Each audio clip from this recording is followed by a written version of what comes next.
নির্ধারিত যে বিষয়গুলো ছিল সেগুলো আলোচনা করতে করতে বিকেল হয়ে গেছে, মানে আলোচনা শুরু করতে করতে। তার আগে আমাদের পূর্ববর্তী ধারাবাহিকতায় যে দুটো বিষয় আলোচনায় ছিল তার মধ্যে একটা হচ্ছে রাষ্ট্রপতি নির্বাচনের প্রসঙ্গ। আপনারা এ পর্যন্ত জেনেছেন যে রাষ্ট্রপতি নির্বাচন প্রসঙ্গে এখন পর্যন্ত চূড়ান্ত কোনো সিদ্ধান্ত হয়নি। তবে এইটুকু জায়গা হয়েছে যে রাষ্ট্রপতি নির্বাচনের ক্ষেত্রে যে বর্তমান পদ্ধতি, সেই বর্তমান পদ্ধতির পরিবর্তন সকলেই চান।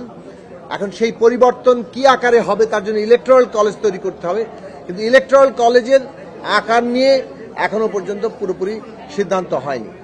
একটা প্রস্তাব হচ্ছে 2 কক্ষ হলে 2 কক্ষের সদস্যদের দ্বারা ইলেকট্রাল কলেজ, আরেকটা প্রস্তাব হচ্ছে 2 কক্ষ প্লাস জেলা এবং সিটি কর্পোরেশন থেকে একজন করে প্রতিনিধি, আরেকটা প্রস্তাব হচ্ছে সকল স্তরের জনপ্রতিনিধিদের নিয়ে।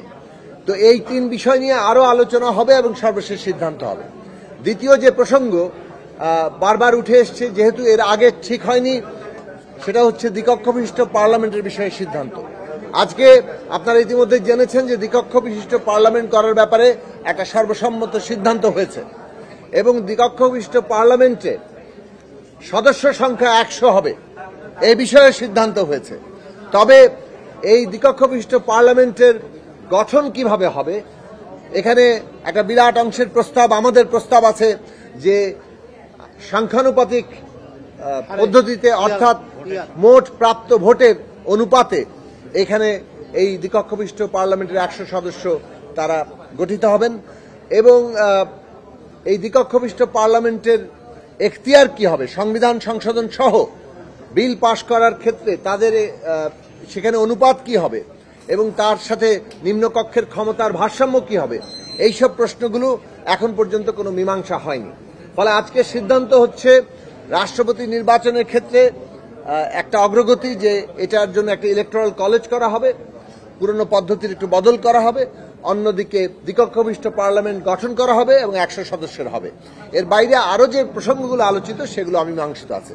প্রধানমন্ত্রীর মেয়াদ নিয়েও আসলে এখানে যে প্রস্তাব রাখা হয়েছিল ঐকমত্য কমিশনের পক্ষ থেকে যে একজন ব্যক্তি সর্বোচ্চ জীবনে 2 বার প্রধানমন্ত্রী শপথ গ্রহণ কিংবা প্রধানমন্ত্রী হতে পারবেন, সেই বিষয়ে আমরা আমাদের সমর্থন দিয়েছি।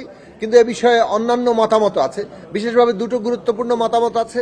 একটা হচ্ছে যে মেয়াদ যদি পূর্ণ না করেন সেক্ষেত্রে 3য়বারের অপশন একটা থাকতে পারে কিনা, আরেকটা হচ্ছে 3 বার মাঝে 1 বার গ্যাপ দিয়ে এইভাবে প্রস্তাব রাখা যায় কিনা।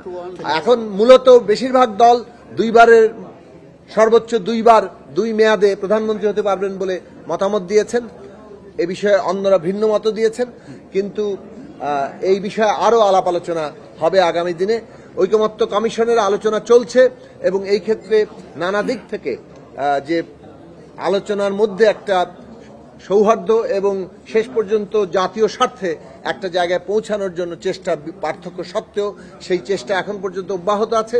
আমরা আশা করি এর মধ্য দিয়ে বাংলাদেশের ভবিষ্যতের জন্য একটা গণতান্ত্রিক রাষ্ট্র ব্যবস্থার কাঠামো আমরা তৈরি করতে পারবো।